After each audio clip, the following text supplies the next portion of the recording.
और नया एप्लीकेशन बन जाएगा अभी कुछ दिनों में ना, तो फिर शायद पूरा ही बंद हो जाए। फिर यूट्यूब पे यूट्यूब टाइप भी कंटेंट डालूंगा मैं। भाई आ जाओ, चलो सबसे पहले हिस्ट्री की बात कर लेते हैं। आपको पता है हिस्ट्री हमें 3 हिस्सों में पढ़नी है। एक हमें पढ़नी है क्या, प्राचीन भारत हमें पढ़ना है एक तो, ठीक है। प्राचीन भारत के अलावा हमें एक पढ़ना है क्या, दूसरा मध्यकालीन भारत पढ़ना है, ठीक है। मध्यकालीन भारत के अलावा हमें पढ़ना है क्या, आधुनिक भारत पढ़ना है। देखो पिछले कुछ दिनों में ना मैंने अपने जीके का हिसाब किताब काफी ठीक किया है, तो आपको जो भी कुछ मिलेगा वो आपको अच्छा अच्छा ही मिलेगा, ठीक है। मतलब क्लास में पढ़ने के बाद आपके सारे क्वेश्चन लगभग लगभग हो जाने चाहिए, ठीक है। हाँ हो जाने चाहिए, ठीक है। मतलब मैं काफी इस पे रिसर्च कर रहा हूँ, अभी भी चल रहा है, ठीक है।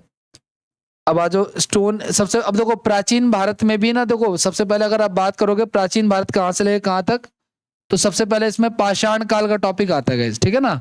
पाषाण काल के बाद हम लोग पढ़ेंगे इसमें वैदिक सिविलाइजेशन, है ना, वैदिक सभ्यता के बारे में। सबसे पहले हम इसमें क्या पढ़ेंगे, प्राचीन भारत में पाषाण काल, है ना, स्टोन एज के बारे में पढ़ेंगे हम लोग। पाषाण काल पढ़ने के बाद हम इसमें पढ़ेंगे क्या, सिंधु सभ्यता, है ना, सिंधु घाटी सभ्यता, सिंधु घाटी सभ्यता पढ़ेंगे हम लोग, ठीक है। और सभ्यता पढ़ने के बाद फिर हम लोग पढ़ेंगे इसमें क्या, ऋग वैदिक सभ्यता, ठीक है। ऋग वैदिक कह रहा हूँ या उसको वैदिक सभ्यता भी कह सकते हैं हम लोग, है ना, वैदिक में ही ऋग वैदिक आ जाता है, वैदिक सभ्यता। और वैदिक सभ्यता के बाद हम लोग पढ़ेंगे महाजनपद, हाँ वो वैदिक में ही सारा का सारा आ जाएगा, है ना, ऋग वैदिक उत्तर वैदिक सब पढ़ लेंगे। इसके अलावा इसमें आपका आ जाएगा एक जैन धर्म और, है ना, बौद्ध धर्म के बारे में और जैन धर्म के बारे में हमें पढ़ना है, ठीक है। इसके बाद फिर मगध महाजनपद काल, है ना, महाजनपद, ये सब कुछ हमें पढ़ना है। इसके बाद फिर धीरे धीरे आगे बढ़ेंगे, ठीक है। लेकिन आपके एग्जाम के पॉइंट ऑफ व्यू से पढ़ाऊंगा जो क्वेश्चन रेलवे में आएंगे। अब मेरी बात ध्यान से सुनना आप लोग, जो जरूरी है वो लिख लेना आप लोग। देखो सुनो, इतिहास को ना 3 हिस्सों में बांटा गया है। पहला होता है, आप ये डायग्राम बना सकते हो, पहला होता है प्राग ऐतिहासिक काल, दूसरा होता है आग ऐतिहासिक काल, और तीसरा होता है ऐतिहासिक काल। ध्यान से सुनना, ऐसा युग जिसके बारे में ना तो हमें कोई जानकारी है ना ही हमें कोई साक्ष्य मिले हैं, ठीक है ना, उसको हम कहते हैं प्रागैतिहासिक। ऐसा जिसके बारे में जानकारी तो है, साक्ष्य तो मिले हैं, लेकिन हम उसको पढ़ नहीं पाए हैं, मतलब कि वो हमारा होता है आग ऐतिहासिक। और जिसके बारे में जानकारी भी है और जिसको हम पढ़ भी पाए हैं, वो हमारा क्या होता है, उसी को इतिहास कहा जाता है, ठीक है ना। तो अब ये जो सिंधु घाटी आप सभ्यता पढ़ते हो, ये किसका हिस्सा है, बिल्कुल आग ऐतिहासिक काल का हिस्सा है, क्योंकि सिंधु घाटी सभ्यता की जो लिपियां है उसको हम लोग पढ़ नहीं पाए हैं, लिखी तो गई है लेकिन हम उसको पढ़ नहीं पाए हैं ना, इसी कारण से इसको इस कैटेगरी में रखा गया है। वैदिक सभ्यता में बहुत कुछ पढ़ पाए, बहुत कुछ नहीं पढ़ पाए, इसलिए इसको भी इस कैटेगरी में रखा गया है, ठीक है। लेकिन प्राग ऐतिहासिक काल में गई पाषाण काल आता है, पहले का है ना, कि मनुष्य पहले कैसे कैसे चीजों को एक्सपीरियंस करता था, वो सारी चीजें इसमें आती हैं। और आग ऐतिहासिक काल में 2 हिस्से हैं, सिंधु घाटी सभ्यता, और इसके बारे में ज्यादा कुछ नहीं है, लेकिन इसके क्वेश्चन मैं आपको दिखाऊंगा जो पूछे गए अभी हाल फिलहाल में, ठीक है। और सिंधु घाटी सभ्यता और वैदिक सभ्यता को 2 हिस्सों में बांटा गया है। सिंधु जो वैदिक सभ्यता है वो हमारी 1500 से लेके 1000, ये प्रारंभिक वैदिक सभ्यता, और 1000 से लेकर 600 ईसा पूर्व तक ये हमारी उत्तर वैदिक काल है या लेटर वैदिक पीरियड है। अब देखो सुनो, अब एग्जाम में क्या पूछा गया है, एग्जाम में ये पूछा गया है कि फलाना जगह जो है वो पूर्व पाषाण काल से रिलेटेड है, वो कहाँ पे है, ठीक है। जैसे कि पहला पूछा गया है भीमबेट का जो गुफा है ना, तो यहां से हमें क्या मिला है, यहां से हमें चित्र मिले हैं जो वहां पे बनाए गए हैं, और ये कहाँ पे है, ये भोपाल एमपी में लोकेटेड है। भीमबेटका की गुफाएं कहाँ पे लोकेटेड है, भोपाल मध्य, भोपाल है ना, एमपी में ही आता है वो, मध्य प्रदेश के भोपाल में लोकेटेड है। कहीं कहीं ऑप्शन में आपको भोपाल मिलेगा, कहीं कहीं ऑप्शन में आपको मध्य प्रदेश मिलेगा, एक ही बात है, ठीक है। और मिला क्या हमें यहां से, डायग्राम्स कुछ मिले हैं, ठीक है। नेक्स्ट और क्या कह रहा है आपका, इसके अलावा मध्य पाषाण काल से क्या मिला हुआ है, तो मध्य पाषाण काल के हमें कौन कौन से, तो देखो एक जगह हमें मिली है सराय नाहर राय, एक जगह ये हो गई, ठीक है। और एक मिला है महदहा, और यहां से मिला क्या है, यहां से मिला मानव के अस्थि पंजर का पहला अवशेष मिला है, मतलब मानव का जो स्केलेटन होता है ना, स्केलेटन मिला है कहां से, सराय नाहर राय से और महदहा से। अब ये सराय नाहर राय कहाँ पे है? उत्तर प्रदेश में। कहाँ पे लोकेटेड है ये प्रतापगढ़ के पास है। इसके अलावा एक और है चौपानी मंडो, ठीक है ना, चौपानी मंडो, ये भी यहां से क्या मिला है? यहां से वन्य मिला है, धान का प्रमाण मिला है, मतलब कि फॉरेस्ट मिला है, और जो धान का एग्रीकल्चर होता है वो मिला है। ये भी कहां से मिला हमें? ये भी यूपी से मिला है। तीसरा है आदमगढ़ और बागौर, यहां से हमें पशुपालन के प्राचीनतम साक्ष्य मिले हैं कि लोग पहले पशुपालन करते थे, ठीक है ना। देखो ये सारे मैंने डायग्राम पे लिखे हुए, यहाँ पे देखो सराय नाहर राय ये रहा, ये यूपी में है, ठीक है, और मेहरदहा भी यहीं पे है, ठीक है, इसी के पास में ही है। जो अलग अलग है ना, भीमबेटका यहाँ पे है, आदमगढ़ एमपी में ही है, ठीक है, सारे ये पुराने वाले हैं जो लिखे हुए हैं मैंने, ठीक है। तो ये सारे एक साथ, इसके अलावा एक और जगह है आदमगढ़, मैंने आपको बता दिया ये एमपी में है, और बागोर, ठीक है। इसके अलावा गाइस एक है आपका ये बागोर जो है ये हमारा किस में है? ये राजस्थान में है, ठीक है, आपको ये ध्यान रखना है कहां से क्या मिला हुआ है ये चीजें। इसके अलावा नवपाषाण काल, नवपाषाण काल में इस काल की प्रमुख देन है कृषि का विकास, आग का सर्वप्रथम प्रयोग और पहिए का आविष्कार। तो पहिए का आविष्कार नवपाषाण काल का हिस्सा है, आग का प्रयोग नवपाषाण काल का हिस्सा है, और कृषि का विकास भी नवपाषाण काल का हिस्सा है, ठीक है। अब इसमें क्या क्या है?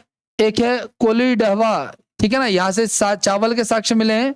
बुर्ज होम, यहां से मानव के कंकाल के साथ कुत्ते के कंकाल के भी अवशेष साथ में दफनाए गए हैं,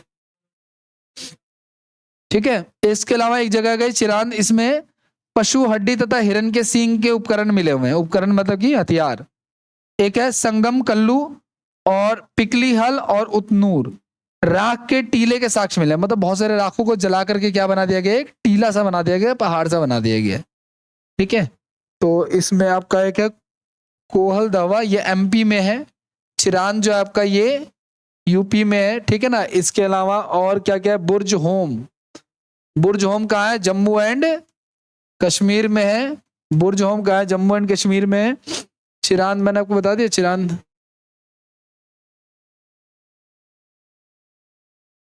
हाँ चिरांद बता दिया ना।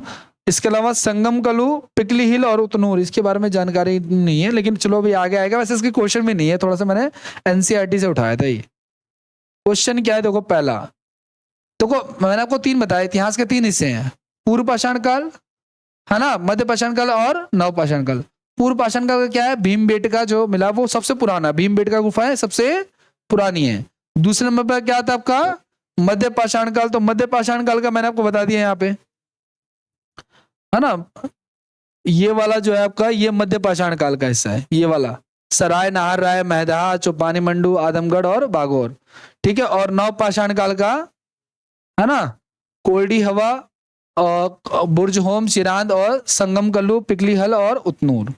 अब ये क्वेश्चन पूछा हुआ इन्होंने कि भीमबेटका जो कि पूर्व पाषाण काल का एक प्रसिद्ध स्थल है, भारत के किस राज्य में स्थित है? ठीक है, तो कहां पे हो जाएगा इसका आंसर? एमपी में। कहीं अगर एमपी नहीं हुआ तो हमारा आंसर क्या हो जाएगा? हमारा आंसर हो जाएगा भोपाल हो जाएगा, ठीक है ना। ये सेम क्वेश्चन रेलवे में भी पूछा हुआ है, लेकिन मैं आपको बताऊं पाषाण काल जो हमने अभी पढ़ा ना, इससे ज्यादा क्वेश्चन नहीं है, टॉपिक इतना सही है ये, ठीक है, मतलब गिने चुने टॉपिक है। कभी कभी हो सकता है कोई जगह नहीं नहीं पूछ ले तो पूछ ले। आगे नेक्स्ट कह रहा है कौन सा पूर्व ऐतिहासिक स्थल मिट्टी के सतहों पर खुर के निशान के रूप में मवेशियों के पालन और पुरातात्विक प्रमाण का प्रदान मिलता है? बताओ।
बताओ बताओ क्या होगा इसका।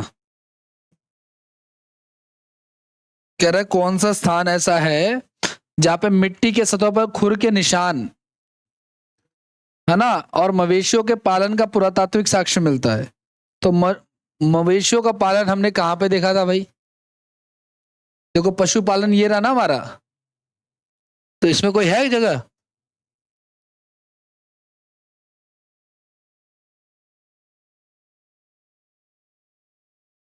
लेकिन ऑप्शन से हमें साफ साफ पता चल रहा है ना, ऑप्शन में हमने कोई और पढ़ा ही नहीं, मेहरगढ़ हमने पढ़ा नहीं, ठीक है।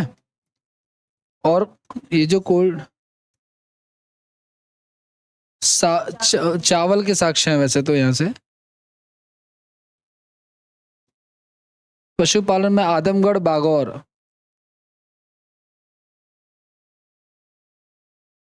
ये तो सराय ना महदहा है। ये एक्चुअली पता है थोड़ा सा आगे पीछे होगा ये महदहा, लेकिन ये महगढ़ा लिखा हुआ है, ठीक है। कुछ और लग रहा है इसमें।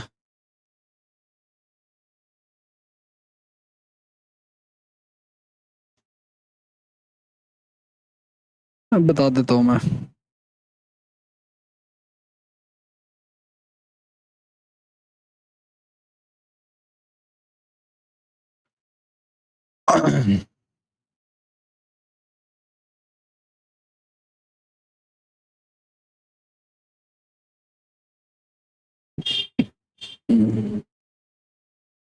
इसका महगढ़ा होगा इसका आंसर, ठीक है। उत्तर प्रदेश के इलाहाबाद के आसपास है, ये वाला ऑप्शन होगा इसका, ठीक है। यहाँ से क्या मिला, यहाँ से तो चावल के साक्ष्य मिले, ठीक है। नेक्स्ट देखो आपने नेक्स्ट क्वेश्चन क्या कह रहा है। प्रारंभिक मनुष्य द्वारा उपयोग किए जाने वाले माइक्रोक्लेथिक्स डैश थे। माइक्रोक्लेथिक्स क्या? हाँ, मतलब माइक्रोक्लेथिक्स क्या कहते हैं, ऐसे औजार जो पत्थरों से बनाए जाते थे ना, आपने बचपन में देखा होगा, 8th 9th किया ना। हाँ, शिकारों के काम में आता था, तो उसको माइक्रोक्लेथिक्स कहते थे। अगला, सेल्ट नवपाषाण काल डैश है। सेल्ट क्या चीज है, किस काम आता था, मतलब कि क्या किया जाता था इससे?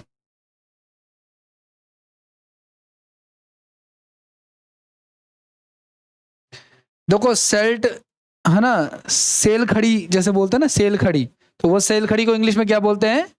सेल्ट बोलते हैं। तो पत्थरों को ना एक तरह का पॉलिश करने का, जैसे चाकू को धार लगाने के लिए एक पत्थर आता ना, उस तरह का कुछ कुछ आप मान के चलो, तो एक प्रकार का उपकरण है जो कि पत्थरों को पॉलिश करने के काम आता था। प्रागैतिहासिक काल में पहले युग को क्या कहा जाता था? प्रागैतिहासिक काल में जो पहले, सबसे पहले जो युग आता था उसे क्या कहते थे? उसे पूर्व पाषाण काल कहते थे। फिर मध्य पाषाण काल, और फिर, तो सबसे पहले वाले को कहते थे पूर्व पाषाण काल। तो इसका आंसर क्या हो जाएगा? डी हो जाएगा। तो ये सारे के सारे जो क्वेश्चन आपने देखे ना, क्वेश्चन मैंने आपको इतने ही ये पूछे गए हैं इससे, ठीक है। चाहे आप रेलवे वाला उठा लो, चाहे आप सीजीएल वाला उठा लो, या एसएससी का उठा लो, स्टोन एज से ज्यादा क्वेश्चन नहीं पूछे गए हैं। बाकी जितने ही पूछे गए आपको ध्यान रखने हैं। अब आगे की बात करते हैं थोड़ा सा इसी में ही।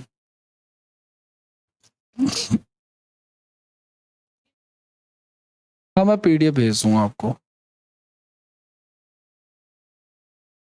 अब देखो स्टोन एज के बाद क्या आ जाता है हमारा? सिंधु घाटी सभ्यता, इंडस वैली सभ्यता, इससे बहुत कुछ है जानने लायक, ठीक है। ध्यान से देखना आप लोग। सिंधु घाटी सभ्यता को क्या कहा जाता है? इसको कांस्य युगीन सभ्यता कहा जाता है, क्योंकि इससे कौन सा धातु मिला था? तो कौन सा धातु मिला था इससे सबसे ज्यादा? तो कांसा मिला था, ठीक है। कांसे को हम लोग क्या कहते हैं इंग्लिश में? ब्रॉन्ज एज कहते हैं ना, आई थिंक, ठीक है। कांसे को हम लोग क्या कहते हैं?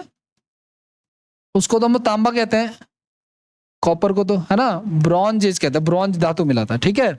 अच्छा, सिंधु घाटी सभ्यता की तिथि क्या मानी जाती है? तो देखो ये एनसीईआरटी में लिखा हुआ है, लेकिन हमारे उसमें ना लगभग 2500 से लेकर के 1500 साल तक मानी जाती है। कंपटीशन में जो आता है अभी, जैसे पीछे मैंने आपको दिखाया था ना, कि 1500 के बाद क्या शुरू हो जाता है हमारा? वैदिक सभ्यता शुरू हो जाती है। लेकिन आप यही डेट मान के चलोगे, वैसे एनसीईआरटी में ये डेट दी हुई है। अच्छा, हमने इस डेट का पता कैसे लगाया? तो हमने इस डेट का पता लगाया कार्बन डेटिंग पद्धति के द्वारा। किसके द्वारा पता लगाया हमने इसका? कार्बन डेटिंग पद्धति से हमने इसका पता लगाया। अब ये जो कार्बन डेटिंग पद्धति से हमने इसका पता लगाया, इसमें जो कार्बन का यूज करते हैं, कौन से कार्बन का? कार्बन C14 का यूज करते हैं। किसी भी चीज का उम्र का पता लगाने के लिए, एज का पता लगाने के लिए, मतलब वस्तुओं में, इंसानों की बात नहीं कर रहे, वस्तुओं में एज का पता लगाने के लिए हम लोग कार्बन डेटिंग का यूज करते हैं, और उसमें C14 कार्बन C14 का यूज करते हैं। और भी कार्बन है, लेकिन हम लोग किसका यूज करते हैं? कार्बन C14 का। अगर मान के चलो किसी व्यक्ति का एज का पता लगाना है, तो हम इसका ना बोन टेस्ट करते हैं, बोन मैरो टेस्ट करते हैं, इससे इसकी एज का पता चल जाता है। अच्छा, इसके विस्तार की बात करते हैं, तो देखो आपको पता है कि भारत का जो देख रहे हो आप लोग, है ना, तो पूरा इस शेप में था ये, एक्चुअली ट्रायंगुलर शेप में था। किस शेप में था ये? कोई पूछे कि सिंधु घाटी सभ्यता का जो क्षेत्रफल था वो किस आकार का था? तो त्रिभुजाकार आकार का था, पहली बात। दूसरी बात ये, हालांकि ये थोड़ा बहुत आगे भी था, लेकिन आपको चतुर्भुज नहीं बनाना, इसको त्रिभुज ही रखना है, एग्जाम में त्रिभुज ही पूछा जाता है। आगे की मैं बात करूं, इधर सबसे नीचे देखो, सुनो, ये हमारा पूर्वी भाग है, ये हमारा पश्चिमी भाग है, ये हमारा उत्तरी भाग है, और ये हमारा, तो पूर्वी भाग में एक जगह गई जिसका नाम है आलमगीरपुर। क्या नाम है इसका? आलमगीरपुर। और ये कहां पे? ये यूपी में है। यहाँ पे एक जगह जिसका नाम है मांदा। क्या नाम है? मांदा। और ये कहां पे? जम्मू एंड कश्मीर में। यहाँ पे एक जो जगह गई जिसका नाम है दक्षिण में दाइमाबाद। क्या नाम है इसका? दाइमाबाद या दाइमाबाद, जैसा लिखना आप लोग, ठीक है। और यहाँ पे है सुतका गेडोर। क्या नाम है इसका? सुतका गेडोर नाम है, ठीक है। यहाँ पे लिखा हुआ सुतका गेडोर, वैसे नहीं, ये बलूचिस्तान में है, राजस्थान में नहीं है, ठीक है ना। आगे जा चुका है, राजस्थान तो यहाँ पे खत्म हो गया, इससे आगे जा चुका है। अब मेरी बात ध्यान से सुनना, उत्तर में जो जगह है मांडा, ये चिनाब नदी के किनारे है, ठीक है ना। और दक्षिण में जो जगह है दाइमाबाद, ये गोदावरी नदी के किनारे है।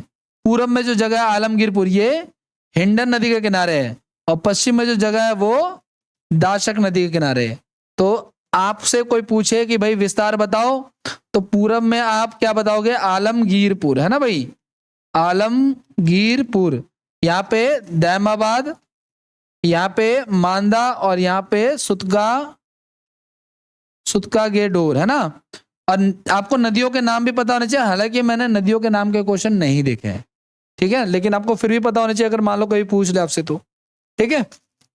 तो ये विस्तार हो गया। हमने क्या क्या पढ़ा? हमने ये पढ़ा सिंधु घाटी सभ्यता को क्या कहते हैं? इसको कांस्य युगीन सभ्यता भी कहते हैं, ठीक है। इसमें कांसे की खोज हुई थी, कांसे का प्रयोग सबसे ज्यादा होता था, धातु में सबसे ज्यादा यूज होता था कांसे का, ठीक है। इसकी मान्य तिथि क्या है? 2500 साल से लेकर के 1500 साल तक इसकी तिथि है। जिस तरीके से इसका पता लगाया उसको कहते हैं कार्बन डेटिंग पद्धति। इसमें कार्बन C14 का यूज किया जाता है।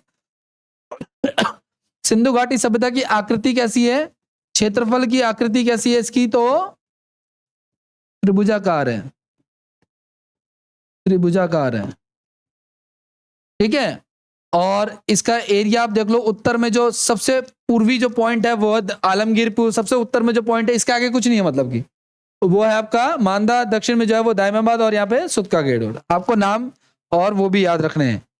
आगे के नेक्स्ट की बात करते हैं, नेक्स्ट पे आ जाओ। और क्या क्या? अब देखो, सबसे पहले बात कर लेते हैं किसकी? हड़प्पा सभ्यता की। अब देखो, ये जो, देखो सुनो, ध्यान से सुनना, ये जो आप पढ़ रहे सिंधु घाटी सभ्यता, इसका नाम पढ़ा, इस सभ्यता के ना कई नाम है।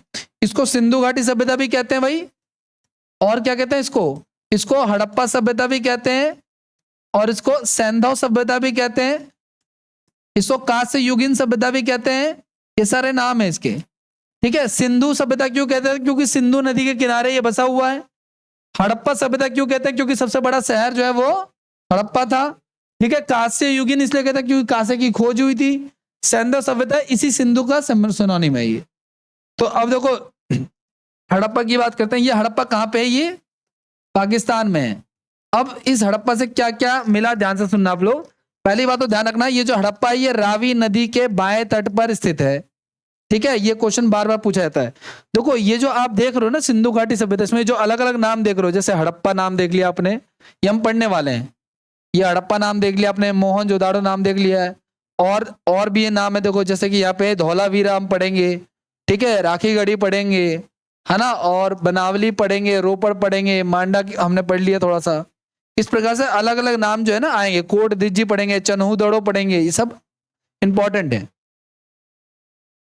तो हड़प्पा में हमने पढ़ा क्या, ये हड़प्पा जो है ये पाकिस्तान जो पाकिस्तान पंजाब का जो पाकिस्तान वाला प्रांत है उसके किस जिले में है ये, तो माउंट गोमरी जिले में है ये, और रावी नदी के बाएं तट पर स्थित है। इसके खोजकर्ता कौन है, तो इसके खोजकर्ता है दयाराम साहनी, इसके खोज करता है दयाराम साहनी। और इसकी खोज किस वर्ष की गई थी, 1900। अब इससे मिला क्या क्या है, तो ध्यान रखना है, इससे एक विशाल अन्नगार ये मिला हुआ है, यानी कि ग्रेट बाथ मिला हुआ है। इसके अलावा इसके साथ एक शवाधान, एक ना कब्रिस्तान मिला है बेसिकली, है ना, एक ग्रेवयार्ड मिला हुआ है, ग्रेवयार्ड मिला हुआ है, कब्रिस्तान मिला हुआ है, उसका नाम है R37। अच्छा, नृत्य करती हुई एक खंडित धड़ मिला है, एक ऐसा धड़ मिला हुआ है, मतलब कि ऊपर सर नहीं है उसका, है ना, जिसका क्या मिला हुआ है, धड़, और डांस करता हुआ। इसके अलावा एक हमें ना स्टैंप मिली है, जैसे रबड़ की स्टैंप होती है ना, लेकिन उस रबर की स्टैंप पे क्या है, एक ऐसी स्त्री है जो कि जिसके गर्भ से क्या निकल रहा है, पौधा। इससे ये पता चलता है कि ये लोग किसके प्रति समर्पित थे, प्रकृति के प्रति जो है वो ना, नेचर के प्रति जो है वो लोग काफी ज्यादा समर्पण भाव रखते थे। तो ये मैंने ये ग्रेट बात की है, ये R37 कब्रिस्तान है, ठीक है। और धड़ ये वो नहीं है, धड़ वाली मूर्ति नहीं है, ये अलग है, ठीक है। अब आगे देखो, दूसरा शहर कौन सा हमारा, ये भी कहां पे है, ये भी पाकिस्तान में मिला हुआ है हमें, ठीक है। तो सिंधु नदी के दाएं तट पे स्थित है। हड़प्पा कहां पे है, बाएं पे, और ये का मोहनजोदड़ो कहां पे है, दाएं पे, याद रखना आप लोग। अब आगे इसके खोजकर्ता कौन है, इसके खोजकर्ता है राखल दास बनर्जी, फाउंडर इसके। और कब खोजा गया इसको, 1922 में। अब यहां से क्या क्या मिला, यहां से भी सेम वही बहुत बड़ा एक स्नानागार मिला, शायद हो सकता है कि लोग कुंभ वगैरह जो है वो नहाने के लिए यहाँ पे मिलते हो, तो ग्रेट बाथ यहां से मिला है। इसके अलावा एक बहुत ही बड़ा अन्नगार भी मिला, अन्नगार जहाँ पे अनाज जो है वो स्टोर करके रखते थे, तो ग्रेनरी भी मिली हुई है यहाँ से। एक ऐसी लड़की मिली हुई है जो क्या कर रही है, डांसिंग गर्ल, ठीक है। एक मुद्रा पर पद्मासन की मुद्रा में विराजमान एक योगी का चित्र मिला हुआ है, जिसके कितने मुख हैं, जिसके 3 मुख है, पीछे नहीं है, जैसे ब्रह्मा के तो 4 होते हैं, लेकिन इसके 3 ही मुख है, और एक योगी की फोटो जो कि पद्मासन पे बैठा हुआ है, ठीक है। तो 3 चीजें मिली हुई है मोहनजोदड़ो से, है ना। आगे देखते हैं नेक्स्ट और क्या कह रहा है आपका। तीसरा आपका लोथल। अब ये लोथल जो है ये कहां पे है, तो ये लोथल अब इंडिया में। देखो पाकिस्तान से आपको सिर्फ 2 ही चीजें पढ़नी है, एक हड़प्पा और एक मोहनजोदड़ो। हड़प्पा कहां पे था, रावी नदी के बाएं तट पे, मोहनजोदड़ो कहां था, रावी नदी के दाएं तट पे, ठीक है ना। अब इसकी बात करते हैं, लोथल इंडिया में ये कहां पे है, ये भोगवा नदी के तट पर है। लोथल कहां पे है, हाँ बंदरगाह है, बंदरगाह कैसे भी मैं आपको बताऊंगा, ठीक है। अच्छा, इसको खोज करता है इसके R.S. राव, किसने खोजा इसको, R.S. तो इसके खोज करता ये है क्या, S.R. राव, सॉरी, हाँ R.S. राव नहीं, S.R. राव। आगे अहमदाबाद में के आसपास है ये, 1955 में खोजा, ठीक है। यहां से 3 युगल समाधिकरण मिला, यानी कि जोड़े में ना, जोड़े में, इसको ना युगल का मतलब क्या होता है, पेयर में लोगों को दफनाया गया है। यहां से क्या मिला, बंदरगाह मिला, डॉकयार्ड यानी कि गोदीबाड़ा जिसको कहते हैं, ठीक है। अब ये लोग कैसे करते थे पता है, समुद्र में डायरेक्ट नहीं जाते थे ये लोग, पहले उन्होंने देखो कटाव कैसे बना रखा है इन्होंने, डॉकयार्ड कैसे बना रखा है, यहाँ पे लोड करके ये लोग उसको भेज देते थे वापस से, है ना। इनका पूरा एक सिस्टम काम करता था। अभी करंट अफेयर में भी इससे क्वेश्चन आएगा, करंट अफेयर्स में भी सरकार ने यहाँ पे एक म्यूजियम बनाया है जिसमें सारी चीजें इसकी स्टोर करके रखी जाएंगी, ठीक है ना, लोथल से जो भी मिला है। इसके अलावा हाथी दांत का एक पैमाना स्केल मिला है, जो कि किससे बना हुआ है, हाथी के दांत से बना हुआ। और इसके अलावा कारखाना मिला है जिससे क्या बनाए जाते थे, मनके बनाए जाते थे, है ना, इस प्रकार के बर्तन बनाए जाते थे, मृद भांड वगैरह। तो ये सारी चीजें होती थी। आगे की बात, नेक्स्ट की बात करते हैं। और क्या कह रहा है आपका, नेक्स्ट है धौलावीरा। ये कहां पे, ये भी गुजरात में है, इंडिया में, कच्छ के रण में होता है, ये पाया जाता है। इसको RS 20 ने इसको खोजा था, है ना, RS 20 ने इसको खोजा था 1990-91 में, ठीक है, पहले एक बार पहले भी ये खोजा जा चुका है जेपी जोशी के द्वारा। ठीक है, यहाँ का जो ड्रेनेज सिस्टम था वो बहुत ही अच्छा था, ठीक है ना, मतलब उन्नत जल प्रबंधन व्यवस्था, जैसे पानी की शॉर्टेज ना होना या पानी का इकट्ठा ना होना, जैसे बारिश आ जाती है तो पानी इकट्ठा हो जाता ना, तो इनका सिस्टम ऐसा था कि पानी इकट्ठा नहीं होता था। यहाँ पे हमें एक ऐसी पट्टी मिली है जिसमें 10 चिन्ह बने हुए हैं, ठीक है, 3 3 6 3 9 और 1, तो यहाँ पे 10 चिन्हों वाला एक शिलालेख भी हमें प्राप्त हुआ है। इनका ड्रेनेज सिस्टम अच्छा था, जो पानी की इनको कभी भी शॉर्टेज नहीं होती थी। ये पट्टी की एक्चुअल फोटो है ये, ठीक है, दिख रहा है ना, यहाँ पे इमेजेस बने हुए हैं बट वो विजिबल नहीं है। अगला नेक्स्ट है हमारा क्या, कालीबंगा। ये कहाँ पे है, ये है राजस्थान में। कालीबंगा कहाँ पे है, राजस्थान में। कालीबंगा का मतलब समझ जाना आप लोग, काले रंग की चूड़ियां, है ना, यहाँ से प्राप्त हुई हैं। बीबी लाल और बीके थापड़, है ना, इनके देखो खोज करता ज्यादातर राखल दास बनर्जी पूछा जाता है वैसे तो, लेकिन आपको इनका भी ध्यान रखना है। कच्ची ईंटों के भवन मिले हैं, ठीक है, जुते हुए खेत के साक्ष्य मिले, लोग खेतों की जुताई करते थे और एग्रीकल्चर में इन्वॉल्व थे। भूकंप आया था, इसके भी साक्ष्य मिले हैं। और सभी घरों में क्या पाए गए हैं, कुएं पाए गए। सभी जितने भी घर हैं यहाँ पे, जितने भी हैं, उन घरों में इस तरह का वेल सिस्टम, ये कुआं पाया गया है, ठीक है, हर किसी के पास अपना अपना पानी का सिस्टम था। अगला और राखी गढ़ी, तो ये जो राखी गढ़ी है ये कहाँ पे, हरियाणा की बात हो रही है अभी ये, ठीक है, और ये घग्गर या सरस्वती नदी के तट पर है, हिसार हरियाणा में। खोजकर्ता सूरज भान है। समय पीरियड गिवन नहीं है। भारत में स्थित सबसे बड़ा सैंधव स्थल, देखो पूरी हड़प्पा सभ्यता का सबसे बड़ा स्थल कौन सा है, पूरा इंडस वैली का कौन सा बड़ा, हड़प्पा है ना भाई, हड़प्पा सबसे बड़ा है ना। देखो सिंधु सभ्यता का सबसे बड़ा स्थल, सिंधु सभ्यता का सबसे बड़ा स्थल तो हड़प्पा है, लेकिन ये कहां पे है, ये पाकिस्तान में है, इसलिए इसको काउंट नहीं कर रहे। भारत में कौन सा है ये, भारत में सबसे बड़ा राखी गढ़ी है, ठीक है, हरियाणा में। आगे नेक्स्ट क्या कह रहा है आपका, बनावली। बड़े का मतलब समझ रहे हो आप लोग, एरिया वाइज बड़ा हो रहा की बात कर रहे हैं ये। नेक्स्ट हमारे पास बनावली, ये भी हरियाणा के फतेहाबाद में है, ठीक है, और इसको RS-20 ने इसको खोजा था 1973 और 4 में, ठीक है। अच्छा, पक्की ईंटों की बनी हल की एक प्रतिकृति, मतलब कि सैंपल, छोटा सा खिलौना बना रखा, किसका, हल का। किस चीज से बना हुआ है वो, ईंट से बना रखा है, उसको प्रॉपर मतलब मिट्टी से बना के उसको पका दिया होगा, ठीक है, ताकि वो पक्का हो गया। आगे नेक्स्ट एक है, नेक्स्ट है रोपड़। रोपड़ जो है वो सतलज नदी के तट पर पंजाब में स्थित है। यज्ञदत्त शर्मा ने इसको खोजा था और 1953 से 1956 के बीच में खोजा गया था। मनुष्य के साथ साथ पालतू कुत्ते को दफनाए जाने के साक्ष्य भी कहां से मिले हैं, रोपड़ से मिले हैं, ठीक है। तो ये जितने आपने ये इंडस का था, अभी इसमें और भी चीजें आएंगी।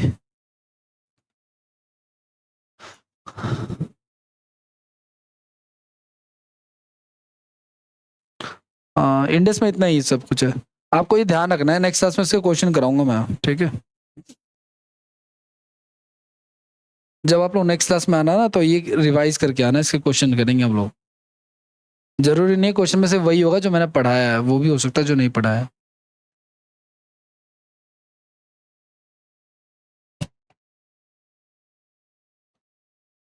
पीछे है क्या पानी की बोतल, चेक करना है, भरना भर लो। नेक्स्ट क्या कह रहा है हमारा, वैदिक सभ्यता। देखो वैदिक सभ्यता को ना दो हिस्सों में बांट सकते हैं, हमने पहले भी पढ़ा था। वैदिक सभ्यता को हम लोग दो हिस्सों में बांट सकते हैं। पहला है ऋग वैदिक काल, है ना,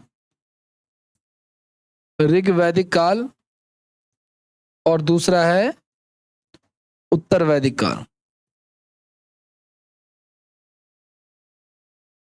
उत्तर वैदिक काल, ठीक है। ऋग वैदिक काल में का टाइम पीरियड कितना आता है आपका, 1500 से लेकर के 1000 ईसा पूर्व तक, और इसको कहते हैं 1000 से लेकर के 600 ईसा, कंपटीशन में यही डेट चलती है, ठीक है। अच्छा, इस युग में ना ये जो वैदिक सभ्यता है, इसमें लोहे की खोज हुई थी। किसकी खोज हुई थी, लोहे की खोज हुई थी, इसलिए इसको लोह युगीन सभ्यता भी कहते हैं। क्या कहते हैं इसको? लोह युगीन सभ्यता भी कहते हैं। उसमें किसकी खोज हुई थी? उसमें हड़प्पा में किसकी खोज हुई थी? सिंधु सभ्यता में कांसे की, है ना भाई। और इसमें किसकी खोज हो रही है? लोहे की। मतलब कि हड़प्पा वाले लोग लोहे को नहीं जानते थे। यहां से लोहे को हमने पहचानना शुरू किया। अब इसमें क्या क्या आता है वो हमें करना पड़ेगा। देखो सुनो, वैदिक काल, पहले मैंने आपको बताया था ना, वैदिक सभ्यता में पहला हमारा ऋग वैदिक काल, इसको हम लोग वैदिक काल भी कह सकते हैं, खाली वैदिक काल भी कह सकते हैं इसको, ठीक है ना। तो कब से शुरू हो रहा है ये? 1500 से लेकर पूरा का पूरा वैदिक काल कितना है हमारा? इसमें ऋग वैदिक काल हमारा और उत्तर वैदिक काल डिवाइड हो जाएगा, 1500 से 1000 और 1000 से 600। अब इसमें देखो क्या क्या हो रहा है। पहला पॉइंट, सबसे पहले इसका नाम वैदिक सभ्यता इसलिए पड़ा क्योंकि इसमें वेदों का संकलन किया गया, ठीक है। तो 4 वेद है हमारे पास, है ना। कौन कौन से 4 वेद है? ये वाले, है ना। ऋग्वेद है, यजुर्वेद है, सामवेद है, और तो वेदों की संख्या टोटल 4 है, ये हम पढ़ेंगे अभी, ठीक है। अच्छा, वेदों को संकलन करने का श्रेय किसको जाता है? कृष्ण द्वैपायन को जाता है। देखो यहां पे लिखा हुआ है संकलन करने का, मतलब कि उसको इकट्ठा करके उसको कंपाइल करने का, लिखने का नहीं। वेदों को ऐसा कहा जाता है कि वेदों को किसने लिखा नहीं है, ये गॉड गिफ्टेड है, ऐसा कहा जाता है, ठीक है। इसलिए इन्हें वेद व्यास के नाम से भी जाना जाता है। किसको? कृष्ण द्वैपायन को वेद व्यास के नाम से जाना जाता है। अच्छा, पहले के जो 3 वेद हैं, ठीक है ना, उन्हें वेदत्री कहा जाता है। इनके अंतर्गत ऋग्वेद, यजुर्वेद और सामवेद आते हैं। जो एक कौन सा बच गया हमारे पास? एक अथर्ववेद, है ना। इसको बाद में एड ऑन किया गया, ठीक है। तो ये जो स्टार्टिंग के 3 वेद है, ऋग्वेद, यजुर्वेद और सामवेद, इसको वेदत्री में रखा गया है। ये वाले ऋग्वेद, यजुर्वेद और सामवेद, ठीक है। अथर्ववेद को बाद में ऐड किया गया है। नेक्स्ट, और क्या कह रहा है आपका? अब देखो 3 चीज आपको जाननी है। एक है ब्राह्मण, दूसरा है अर्यक और तीसरा है उपनिषद। क्या क्या होता है ध्यान से सुनना। वेदों के बाद जो है ना ब्राह्मण ग्रंथों की रचना की गई। ब्राह्मण ग्रंथों में यज्ञ से संबंधित बातों का वर्णन है। एक तरह से ये वेदों की व्याख्या ग्रंथ के रूप में भी है, इसलिए प्रत्येक वेद के अपने अपने ब्राह्मण ग्रंथ रचे गए हैं। ध्यान सुना, वेदों की भाषा कॉम्प्लिकेटेड है, तो उसको समझने के लिए हमने क्या रचा? ब्राह्मण। तो ये वेदों की व्याख्या किसमें है? ब्राह्मण में। और जितने भी वेद है ना, उनके खुद के अपने ब्राह्मण ग्रंथ भी हैं, ठीक है। इसके बाद किसकी रचना की गई? आर्यक की रचना की गई। ब्राह्मण ग्रंथों के बाद इनकी रचना की गई है, और इसमें आध्यात्मिक और दार्शनिक बातों का उल्लेख किया गया है। उसके बाद उपनिषद, वैदिक साहित्य का अंतिम भाग होने के कारण उपनिषदों को वेदांत भी कहा जाता है, ठीक है ना। या इसके बाद कुछ नहीं है, उपनिषद ही हमारा क्या है? लास्ट है, ठीक है। तो वैदिक साहित्य का अंतिम भाग होने के लिए, लास्ट होने के लिए इसको क्या कहा जाता है? इसको वेदांत कहा जाता है। और उपनिषदों में आध्यात्मिक और दार्शनिक बातों का मतलब इसमें इसकी बात कही गई। चरमोत्कर्ष में तो इसको बहुत ही हाई लेवल पर बताया गया है। उपनिषदों की संख्या कितनी है? वेदों की संख्या कितनी थी? 4, है ना। इसमें से कुछ उपनिषद अभी भी उपलब्ध हैं, कुछ उपनिषद बहुत ही ज्यादा साइंटिफिक भी हैं जो पूछे जाते हैं। अब बात करते हैं सबसे पहले वेदों के बारे में थोड़ा सा। देखो एग्जाम में तो ना इसके ब्राह्मण भी पूछे जाते हैं कि ऋग्वेद का कौन सा ब्राह्मण है, अथर्ववेद का कौन सा ब्राह्मण है, ये क्वेश्चन भी मिलता है, पर इस लेवल पे नहीं मिलता, वो पीसीएस लेवल पे मिलता है। अब देखो ऋग्वेद की बात करते हैं। तो ऋग्वेद की सबसे बड़ी बात क्या है? सबसे प्राचीन और सबसे बड़ा है ना ऋग्वेद। ऋग्वेद ऋचाओं से युक्त होने के कारण इसे ऋग्वेद कहा गया। मतलब इसमें बहुत सारी क्या है? ऋचाएं हैं, आप यूं कह लो, मंत्र हैं, जो भी आप कहना चाहो वो कह सकते हो, ठीक है। ऋग्वेद में कुल 10 चैप्टर है, जिसमें से दूसरे से लेकर 7वां सबसे प्राचीन है। यानी पहला चैप्टर और 8वां, 9वां और 10वां जो है ये नए हैं, ये बाद में ऐड किए गए हैं। लेकिन 2 से लेकर 7 तक सबसे ज्यादा क्या है? प्राचीन है। टोटल 10 है, ठीक है। अच्छा, इसमें जो चैप्टर नंबर 9 है, मंडल नंबर 9 है गाइज, ये सोमदेव को समर्पित है, ठीक है ना। और सोमदेव किसके देवता है? सोमरस के। सोमदेव ना मेडिसिन के देवता है वैसे तो, ठीक है, लेकिन इसको अभी फिलहाल रहने दो, वैसे ये पूछा नहीं जाता। आगे देखो नेक्स्ट अगर आपका मंडल नंबर 1 और 10 सबसे नए वाले हैं। ऋग्वेद में कुल सूक्तों की संख्या कितनी है? 1028। और ऋग्वेद में कुल मंत्रों की संख्या कितनी है? 10,580। तो मंत्रों की संख्या 10,580, ठीक है। सूक्तों की संख्या 1028, ठीक है। मंडल 10 है। सबसे प्राचीन जो है वो 2 से लेकर 7 तक, एक और दसवां जो है सबसे नए हैं। अब देखो ये मैंने लिखा हुआ है, देखो ऋग्वेद लिखा हुआ है। ऋग्वेद का ब्राह्मण तो देखो ऐत्रेय ब्राह्मण है, ये इंपॉर्टेंट है ये वाला, ठीक है ना। ऐत्रेय ब्राह्मण से कनेक्टेड है, ठीक है। मतलब ऐत्रेय ब्राह्मण जो पुस्तक है ना वो ऋग्वेद की व्याख्या करता है, ठीक है ना। इसका अर्यक का नाम भी ऐत्रेय है, इसके उपनिषद का नाम भी वही है, सेम, ठीक है। तो ये आपको ध्यान रखनी है। इसके अलावा एक कौशितकी भी है, लेकिन ये एग्जाम में मैंने कभी देखा नहीं है। ये अभी हाल फिलहाल बीपीएससी में भी पूछा गया था ये क्वेश्चन, ठीक है। तो ऐत्रेय ब्राह्मण किसको रिप्रेजेंट करता है, किसको बताता है? ऋग्वेद के बारे में बताता है। और इसमें और भी कुछ है, इसमें ना राजसु यज्ञ के बारे में, सतयुग के बारे में, त्रेता के बारे में, द्वापर कलयुग के बारे में वर्णन मिलता है ना, कि कितने युग हैं, टोटल 4 है ना। तो द्वापर, त्रेता, कलयुग है ना, और सतयुग, ये 4 है ना। नहीं, नाम नहीं पूछे जाते हैं, आपको बस ध्यान रखना है, ये कभी नहीं पूछा गया है। पूछा जाएगा तो सिर्फ ये, या बाकी जो हमने पीछे पढ़ा कि संख्याएं पूछी जाएंगी मंत्रों वगैरह की, ठीक है। दूसरे नंबर पे आता है क्या? यजुर्वेद। यजुर का मतलब यज्ञ होता है, यानी ये यज्ञ से संबंधित होने के कारण इसे यजुर्वेद कहा गया है। यजुर्वेद की 2 शाखाएं हैं गाइस, एक है आपका कृष्ण यजुर्वेद और दूसरा है शुक्ल यजुर्वेद। जो कृष्ण यजुर्वेद है ये गद्य और पद्य दोनों में लिखा हुआ है, यानी एक्टिव पैसिव वॉइस दोनों में लिखा हुआ है, लेकिन ये सिर्फ पद्य में लिखा गया है, ठीक है। आगे देख लो आप लोग, यजुर्वेद में जो कृष्ण यजुर्वेद है इसका तैत्रीय ब्राह्मण है। क्या है इसका? ठीक है, तैत्रीय ब्राह्मण है। अब देखो क्या क्या इसमें मिलता है।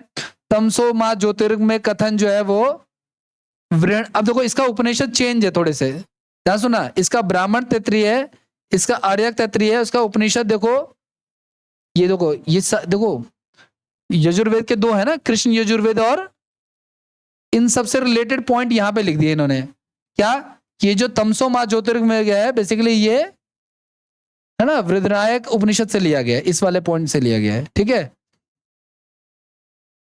बाकी इतना डिटेल में मैंने कहा ना, इतने डिटेल में आएगा नहीं ये सब, ठीक है ना। बस लेकिन ये स्टेटमेंट आपको ध्यान रखनी है, ठीक है। अच्छा, यजुर्वेद का कृष्ण यजुर्वेद तैत्रीय ब्राह्मण से लिया गया और शुक्ल यजुर्वेद जो है वो सतपथ ब्राह्मण से लिया गया है। ये दोनों आपको ध्यान रखना है।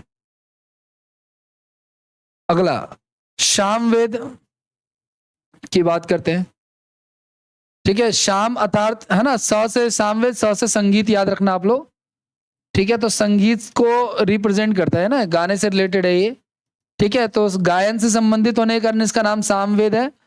और संगीत को सर्वप्रथम जानकारी कहां से मिलती है हमें? वो जो 7 सुर हैं इसकी भी जानकारी हमें सामवेद से मिलती है ना, सारेगामा पा धा नि सा। इसमें कुल 1810 मंत्र हैं, जिसमें से 261 मंत्र दोहराए गए हैं, जो कि ऋग्वेद वगैरह से दोहराए गए हैं। और इसके ओरिजिनल मंत्र कितने हैं? 1549, मतलब 1549 तो इसके नए हैं, और बाकी के जो है वो क्या है? रिपीटेड है। सामवेद की बात करें गाइस अगर, तो इसका जो ब्राह्मण है वो पंचविश ब्राह्मण है, छंदोगय ब्राह्मण है, जैमिनीय ब्राह्मण है और षड्विश ब्राह्मण है। 4 ब्राह्मण है इसके अलग अलग। बाकी वैसे तो इसका कोई पूछा नहीं गया, लेकिन फिर भी आप जो मेन वाला जो पहला है वो आप ध्यान रखना, ठीक है। और कुछ खास इसमें नहीं दिखता मुझे, ठीक है। हाँ, ये क्वेश्चन आया हुआ है। देखो मनुष्य के जीवन के ना 3 लेवल होते हैं। 25 साल तक उसको ब्रह्मचर्य रहना चाहिए, उसके बाद उसको मैरिड लाइफ बितानी चाहिए, यानी गृहस्थ रहना चाहिए, है ना, काम वाम करना चाहिए, पैसे कमाने चाहिए। उसके बाद उसको वानप्रस्थ रहना चाहिए, ठीक है ना। ये 3 लेवल जो है उसको, इस किसके बारे में? ये छंदोगय उपनिषद में इसकी जानकारी हमें मिलती है।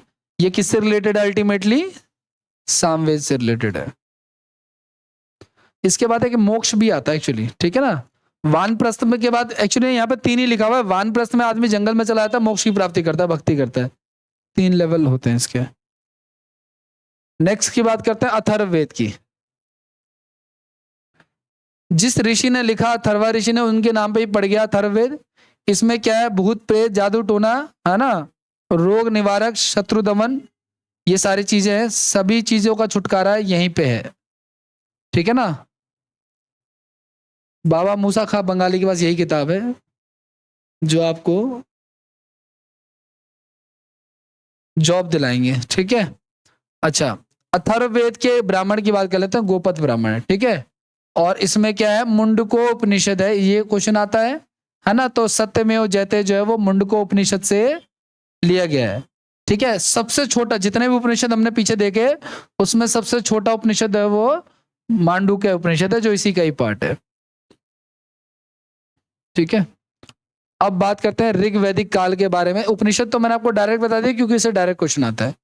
ऋग वैदिक काल यानी 1500 से लेकर के 1000 ईस्वी तक। ऋग वैदिक काल आर्यों का भौगोलिक ज्ञान है। देखो, ऋग वैदिक काल में जो लोग रहते थे उनको क्या कहा जाता था, उनको आर्य कहा जाता था। अब इसके पीछे ना कई सारी फिलॉसफी है।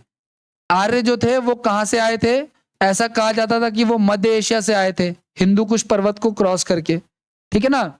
ऋग्वेद में नदी सूक्त में, ऋग्वेद के नदी सूक्त में कुल 25 नदियों का उल्लेख मिलता है, यद्यपि संपूर्ण वैदिक साहित्य में 33 नदियों का, ठीक है। ऋग्वेद में अकेले कितनी नदियों का जिक्र है, जैसे जितना भी हम नदी हम पढ़ते हैं, इसके अभी हम पढ़ेंगे उसके टोटल 25, लेकिन चारों वेदों में मिलाकर टोटल कितनी नदियों की जानकारी मिलती है हमें, 33 मुख्य नदियों की जानकारी मिलती है, ठीक है।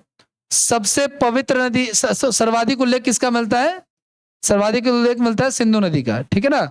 और सरस्वती नदी को जो है वो सबसे पवित्र नदी माना गया है, ठीक है। देखो, मंत्रों के हिसाब से चला जाए तो आखिरी नदी जिसका जिक्र है उस बुक में, किस बुक में, ऋग्वेद में, वो गोमती नदी है। ऋग्वेद में यमुना नदी का 3 बार और गंगा नदी का 1 बार उल्लेख मिलता है। राजनैतिक जीवन की अगर हम बात करें तो थोड़ा बहुत ध्यान रखना आपको कि ऋग्वैदिक काल में गाइज जो हमारा पूरा वो था, पॉपुलेशन थी, वो कबीलों में विभाजित थी, ठीक है ना। और देखो बहुत सारे कबीले थे और बहुत सारे कबीलों को मिला के क्या कहा जाता था, जन कहा जाता था, ठीक है। और जन का मुखिया ही क्या कहलाता था, जन का मुखिया ही राजा होता था। और बहुत सारे जनों को मिलाकर के जो है ना, वो एक तरह से कह लो महाराजा की उपाधि या उससे ऊपर की पोस्ट जाती थी। तो जन का मुखिया राजा कहलाता था। राज्य का लोकप्रिय स्वरूप राजतंत्रात्मक था, ठीक है, यद्यपि गणतंत्र की भी जानकारियां मिलती हैं। क्या कहना चाह रहा है ये पॉइंट, ये कहना चाह रहा है कि राजतंत्र था यहाँ पे, ठीक है। मतलब राजा का बेटा जनरली राजा बनता था, ठीक है ना। लेकिन कहीं कहीं पे हमें डेमोक्रेसी की भी जानकारी मिलती है कि कहीं कहीं किसी जगह पे लोग चुनाव लड़के भी जो है वो आते थे, ठीक है। सबसे छोटी यूनिट जो कबीलों से भी छोटी यूनिट थी, जिसको हम लोग शायद कुल कहते थे, आई थिंक शायद, है ना, कुल कहते थे ना, परिवार का कुल होता है वो चीज। अच्छा, कबीले के सदस्य जो है वो राजा को बलि नामक क्या देते थे, कर देते थे। और ये बलि जो है वो टैक्स होता था, कर होता था, और ये स्वैच्छिक रूप से देना होता था, उपहार स्वरूप राजा को देना होता था। एक और चीज का जिक्र मिलता है, किसका, 10 राज युग का, है ना। देखो, ऋग्वैदिक काल के जो लोग थे ना, ये गायों के लिए जो है वो युद्ध लड़ लेते थे, है ना, गायों के लिए लड़ाई कर लेते थे। गाय इनके लिए काफी ज्यादा। तो ये जो युद्ध है जिसको हम 10 राज युग कहते हैं, ये किस नदी के किनारे, ये रावी नदी के तट पर लड़ा गया था। और यह युद्ध भारत के राजा सुदास और 10 अन्य राजाओं के बीच में लड़ा गया था। इतना इंपॉर्टेंट नहीं है, ठीक है। बस आपको ये ध्यान रखना है कि 10 राज युग के बारे में आपको जानकारी रखनी कि किस नदी के किनारे लड़ा गया था, ठीक है ना। बाकी और कुछ भी इसमें खास नहीं पूछा गया है, ठीक है। नेक्स्ट देखो क्या कह रहा है आपका, इन ये जो ऋग्वैदिक काल है, इनका सामाजिक जीवन कैसा था। देखो सुनो, ऋग्वैदिक काल के प्रारंभ में 2 वर्ग थे, आर्य और, देखो ध्यान से सुनना आप लोग, जो उत्तर भारत के लोग थे ना उन्हें आर्य कहा जाता था, और जो दक्षिण भारत के लोग थे उन्हें अनार्य कहा जाता, जो विंध्याचल श्रेणी है ना उसके बाद वाले लोगों को, ठीक है। ऋग्वैदिक काल के अंतिम चरण में, ऋग्वैदिक काल जब खत्म हो रहा था तो उसके अंतिम चरण में वर्ण व्यवस्था का जन्म हुआ, है ना, यानी कि कास्ट सिस्टम का जन्म हुआ। लेकिन उस समय जो कास्ट सिस्टम जो होती थी वो बाय बर्थ ना होकर के कैसी होती थी, काम के आधार पे, जो जैसा काम करेगा, है ना, वो उसी कास्ट में चला जाएगा। अगर कोई पूजा पाठ करेगा तो वो पंडित कहलाएगा, चाहे वो किसी भी कास्ट में जन्म हो, से कोई मैटर नहीं होता था, ठीक है ना। तो जन्म के आधार पे हुआ था, ठीक है। ऋग्वेद के 10वें मंडल में पुरुष सूक्त में, ये आपको ध्यान रखना है, ऋग्वेद के 10वें मंडल के पुरुष सूक्त में सर्वप्रथम 4 वर्णों की बात मिलती है ना, तो क्षत्रिय, ब्राह्मण, शूद्र और वैश्य, ठीक है ना। ये आपको ध्यान रखिए। ये भी क्वेश्चन पूछा हुआ है कि ब्राह्मण जो है वो जो भगवान है उनके मुख से प्रारंभ हुए, क्षत्रिय जो है वो बाह से यानी कि बाजू से प्रारंभ हुए, वैश्य जो है वो जांघों से और शूद्र जो है वो पैरों से, ठीक है ना। ये चीज है, भगवान के पैरों की पूजा की जाती है। इस काल में अस्पृश्यता, छुआछूत की परंपरा नहीं थी। शूद्रों द्वारा किया गया दान ब्राह्मणों को स्वीकार्य होता था। परिवार का स्वरूप पितृसत्तात्मक था, है ना भाई, ठीक है ना। हालांकि महिलाएं वगैरह पार्टिसिपेट करती थी, लेकिन समाज कैसा था, पितृसत्तात्मक ही था, ठीक है।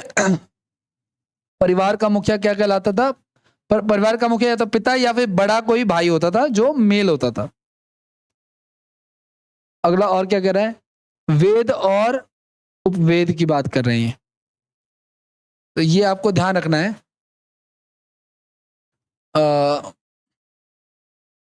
वेद हमारे पास 4 हैं। देखो वेद से ना मैंने काफी डेप्थ के क्वेश्चन देखे हैं, इसलिए मैंने इतना कुछ रखा है, ठीक है। तो वेद हमारे 4 है, ऋग्वेद, यजुर्वेद, सामवेद और अथर्ववेद, और इनके उपवेद हैं। देखो ऋग्वेद का जो उपवेद है उसे हम लोग आयुर्वेद कहते हैं, ठीक है। और इसमें एक और चीज आती है श्रात्विक, है ना, तो इसमें होता श्रात्विक है। ये आपको उतना ध्यान नहीं रखना, ये नहीं भी रखोगे तो भी चल जाएगा, ठीक है। लेकिन ये आपको ध्यान रखना, उपवेद जरूर ध्यान रखना है आपको, ये इंपॉर्टेंट है, ठीक है। संकलन भी आप ध्यान नहीं रखोगे तो भी चल जाएगा, लेकिन आपको वेदों का उपवेद ध्यान रखना है। तो ऋग्वेद का उपवेद क्या है हमारा, आयुर्वेद। यजुर्वेद का है धनुर्वेद, इसमें धनु विद्या वगैरह भी बताई गई है, इसमें आयुर्वेद के बारे में भी बताया गया है, ठीक है। सामवेद आपका गंधर्व वेद है, और आपका नेक्स्ट है हमारा शिल्प वेद, यानी इसमें आर्किटेक्ट वगैरह के बारे में भी बताया गया। शिल्प का मतलब क्या होता है, किसी चीज को बनाना, इंजीनियरिंग टाइप में, उस चीज के बारे में बताया गया। नेक्स्ट, वैदिक काल की मुख्य नदियां कौन कौन सी हैं, ठीक है। तो जो हमने पीछे पढ़ा था कि भाई शायद 25 और 33 है ना भाई, ऋग्वेद में ही 25 नदियां, टोटल कितनी नदियां हैं, लेकिन हमें मुख्य रूप से नदियां देखनी है, ठीक है। तो एक नदी है जिसको झेलम नदी कहते हैं, उसका प्राचीन नाम क्या है, बसता। चेनाब नदी का प्राचीन नाम असिकनी, रावी नदी का परुषणी, व्यास नदी का सतला, नदी का सतुद्री, गंडक नदी का सदा नीरा, ठीक है। काबुल का कुंभा आया नहीं है कभी, कुर्रम का कुर्मू, गोमल का गोमती, गगर का दृश्य दविती, और स्वाद का, ये उतने नहीं देखे गए, राइट साइड वाले जो है वो ज्यादा इंपॉर्टेंट है। अगला नेक्स्ट, संस्कार भी है भाई हमारे तो रिलीजन में, है ना भाई। संस्कार कैसे कैसे पता है आपको, हमारे हमारे हमारे कल्चर में 16 संस्कार हैं। 16 संस्कार क्या क्या है, जैसे कि जब बच्चा पैदा होता है तो सबसे पहले उसका नाम रखा जाता है ना। तो नाम रखना भी, नामांकन भी क्या है हमारा, एक तरह का संस्कार है, ये रहा देखो, ठीक है ना।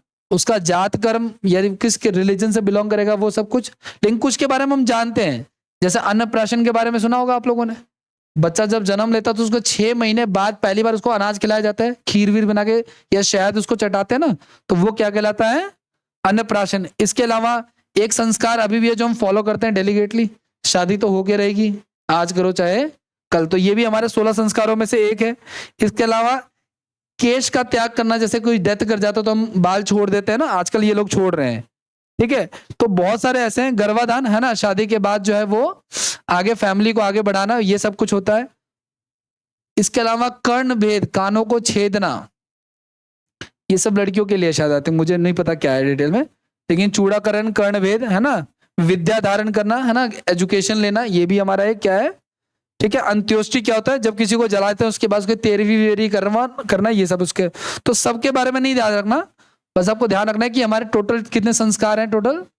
तो कुछ तो हम फॉलो करते हैं, कुछ अभी फिलहाल फॉलो नहीं कर रहे हैं। जैसे कि कोई कोई मर जाता है घर में तो भी कुछ लोग गंजे नहीं होते हैं, बाल नहीं कटवाते हैं, है ना। आगे की बात करते हैं। देखो हमारे ये जो कल्चर है उसमें ना 4 आश्रमों के बारे में बताया गया है। कौन कौन से आश्रम है? एक है ब्रह्मचर्य का, है ना, 25 साल तक, ठीक है। उसके बाद गृहस्थ का, है ना, 25 से मान के चलो आप 55 साल तक, मान के चलो 60 साल जो भी है। उसके बाद वानप्रस्थ का, ठीक है, 70 साल तक, 55 से 70 साल तक। उसके बाद आपका संन्यास जीवन, है ना, घर द्वार छोड़ दो और चले जाओ कहीं, आपकी आवश्यकता नहीं है अब, ठीक है, ये चीज है। तो ये सारा का सारा जो है आपका किससे रिलेटेड है? आपका वैदिक सिविलाइजेशन से रिलेटेड, ठीक है। ना लिखने का फायदा है ना, फटाफट हो जा रहा है, ठीक है। हाँ नहीं हो पाता, अगर आप लिख रहे होते ना तो हम लोग कहीं अभी वो हड़प्पा कहीं लिख रहे होते। अब पता, अब लिखने नहीं देता, इवनिंग वाले बैच में भी मैंने लिखने नहीं देता कहीं भी, जी के अब लिखने का कोई सीन ही नहीं है। आपको ये मिल जाएगा, क्वेश्चन एक एक मिल जाएगा आपको जो कि उससे मैच करेगा, ठीक है, वो चीज है।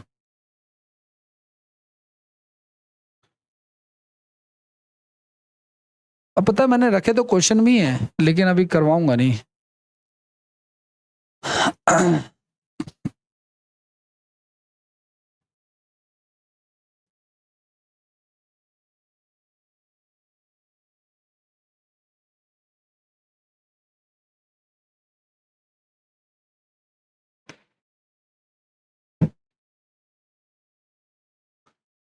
खांसी पीछा नहीं छोड़ रही तो।